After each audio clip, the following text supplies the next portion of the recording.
Assalamualaikum warahmatullahi wabarakatuh. Perkenalkan, nama saya Diki Aliam Adrofal, NIM 18003060. Di sini saya akan menjelaskan tentang konsep dasar administrasi pendidik dan tenaga kependidikan. Undang-Undang Nomor 20 Tahun 2003 Bab 11 Pendidik dan Tenaga Kependidikan Pasal 39, yaitu tenaga kependidikan bertugas melaksanakan administrasi, pengelolaan, pengembangan, pengawasan, dan pelaksanaan teknis untuk menunjang proses pendidikan pada satuan pendidikan. Tenaga kependidikan meliputi kepala sekolah atau madrasah, pengawas satuan pendidikan, tenaga administrasi, tenaga keperpustakaan, tenaga laboratorium, teknisi, pengelola kelompok belajar, pamong belajar, dan tenaga kebersihan. Tenaga kependidikan lainnya yang berpartisipasi dalam menyelenggarakan pendidikan di satuan pendidikan walaupun secara tidak langsung terlibat dalam proses pendidikan, diantaranya yaitu wakil-wakil atau kepala urusan umumnya pendidikan yang mempunyai tugas tambahan dalam bidang yang khusus untuk membantu kepala satuan pendidikan dalam penyelenggaraan pendidikan pada institusi tersebut, contohnya kepala urusan kurikulum. Yang kedua yaitu ada tata usaha. Tata usaha adalah tenaga kependidikan yang bertugas dalam bidang administrasi institusi tersebut. Bidang administrasi yang dikelolanya adalah administrasi surat menyurat, pengarsipan, administrasi pegawaian, administrasi peserta didik, dan administrasi keuangan, administrasi inventaris, dan lain-lain.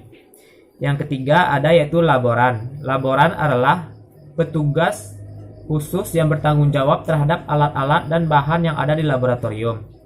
Yang keempat ada keperpustakaan, dan yang kelima ada pelatihan ekstrakurikuler. Yang keenam ada petugas keamanan atau penjaga sekolah, petugas kebersihan, dan lainnya.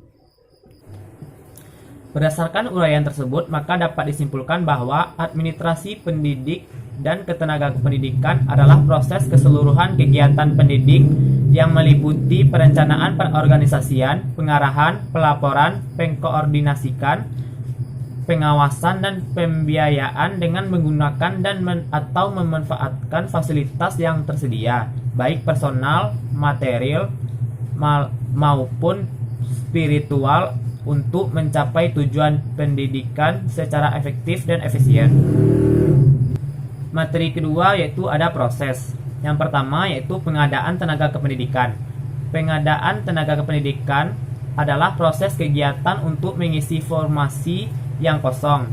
Perlu diketahui bahwa lowongnya suatu formasi di samping disebabkan karena pengembangan lembaga dengan menambah jabatan-jabatan baru, juga disebabkan oleh adanya personil-personil lembaga yang berhenti.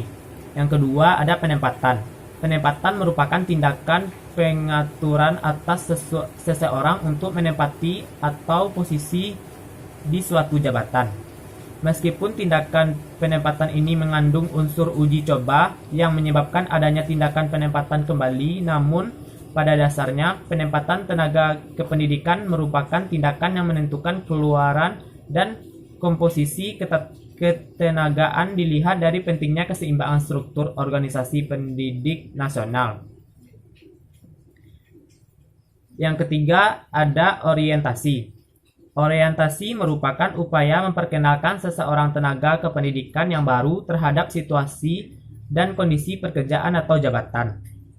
Ada juga yang berpendapat orientasi adalah suatu proses pemberian pemahaman kepada peserta tentang segala sesuatu yang berkaitan dengan latihan yang sedang diadakan.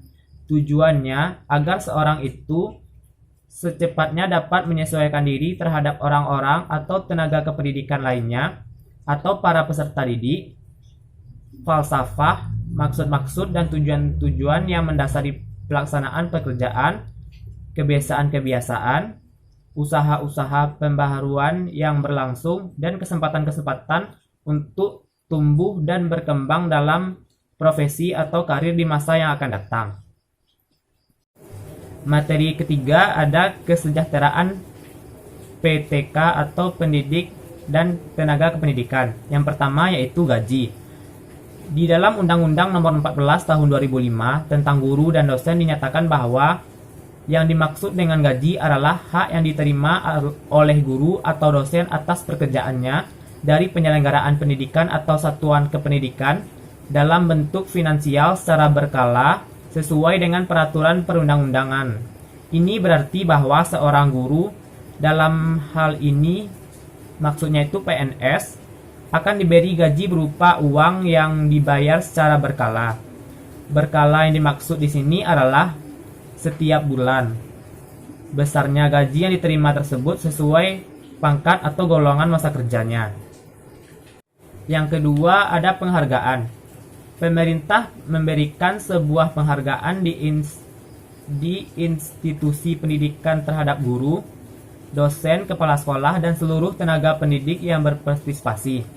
Penghargaan PTK berprestasi ini sebagai penggerak perubahan dalam kemajuan mutu pendidikan. Direktur Jenderal Pendidikan Menengah Kementerian Pendidikan dan Kebudayaan Ahmad Jazidi mengatakan bahwa tujuannya diberikannya penghargaan ini adalah untuk meningkatkan kualitas sumber daya manusia yang tujuannya adalah untuk dapat meningkatkan mutu pendidikan ke arah yang lebih baik. Materi terakhir ada pemberhentian PTK, di mana pemberhentian pegawai negeri sipil adalah pemberhentian yang menyebabkan yang bersangkutan tidak lagi berkependudukan sebagai pegawai negeri sipil. Pemberhentian dari jabatan negeri adalah pemberhentian yang menyebabkan yang bersangkutan tidak lagi bekerja pada satuan organisasi negara, tetapi masih berkedudukan sebagai pegawai negeri sipil. Baiklah, sekian materi yang dapat saya sampaikan. Wabillahi taufiq wal hidayah. Wassalamualaikum warahmatullahi wabarakatuh.